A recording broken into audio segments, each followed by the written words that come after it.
Hello everyone, welcome back to Sunday Live Show and thank you so much guys for tuning in. Well guys, I'm back again with Uthando Nesthembu season 7 episode 14. Lela guys adidlala Thursday kumzansi Magic. Well guys, baba Musamseleku ke called uMakhumalo into order ngento ke ayisho ngoMayeni yokuthi yena wafika kuqala walungiselela umshado kaMayeni.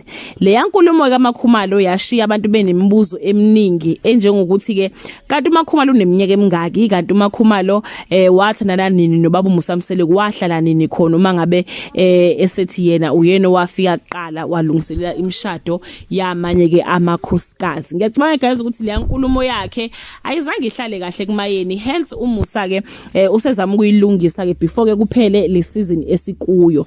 Eqiniso ke elingeliphiko ukuthi ke ubaba Musamseleku have a special relationship noMayeni ngenxa yokuthi ke bahlangana naye kuqala before kufika omacele uMakhumalo kanye noMangwabe. They met ngo1997. uMakhumalo yena wayeseneminyaka nje ewu80 ngaleso sikhathi. Noma guys ngenxa yeinkinga ke babuye bahlukana ke engicabanga ukuthi ke oMakhumalo ilakhe ayilake abangena khona noma ke ikona lokho azama ukuqhakambisa ukuthi yena wayesekhona ngaleso sikhathi esebuya ke okwesibili uyena futhi owayakha imizi yaseMzumbe. Uyena futhi njengazi ukuthi umamezala kahle kahle wabo manje ngendlela ke ekwenzeka ke ngakhona. Ufuna ukubeka kucaca guys ukuthi waphinde futhi noma ke waphinde wakuveza ukuthi ke uMseleku uyamuphi imali.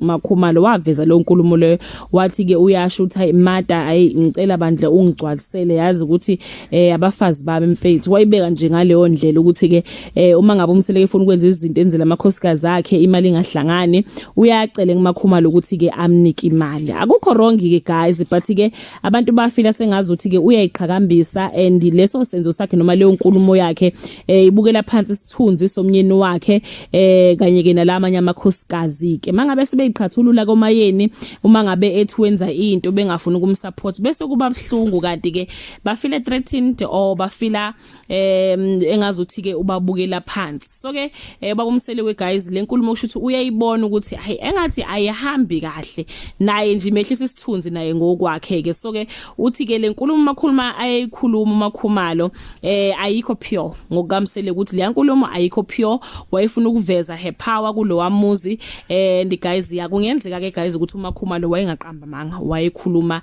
iqiniso. As much as uMayeni wafika kuqala empilweni kaMseleku but wabuye wahamba base baba ama girlfriend bonke ke ngaleso sikhathi iso lesisho Makhumalo ukuthi ke wayengakabi unkosikazi kaMseleku yena kodwa wayesekhona naye girlfriend. So ke kushuthi wengakabaloboli guys uMseleku as much as kukhona omdala kukhona onjani uMakhumalo might be telling the truth but ke uMseleku is not ready for the truth or akafuna kube yiqiniso ke elilaphana ke ku National TV. Abaningi ke bathi ke uMusamseleku bathi ke Musamseleku's heart belongs to uMayeni. Ngazi ukuthi wena ke uthini ke ngaleyo ndaba leyo. That brings us to the end of this video. Do leave your comment below and share your opinion. Bye. Hello everyone, welcome back to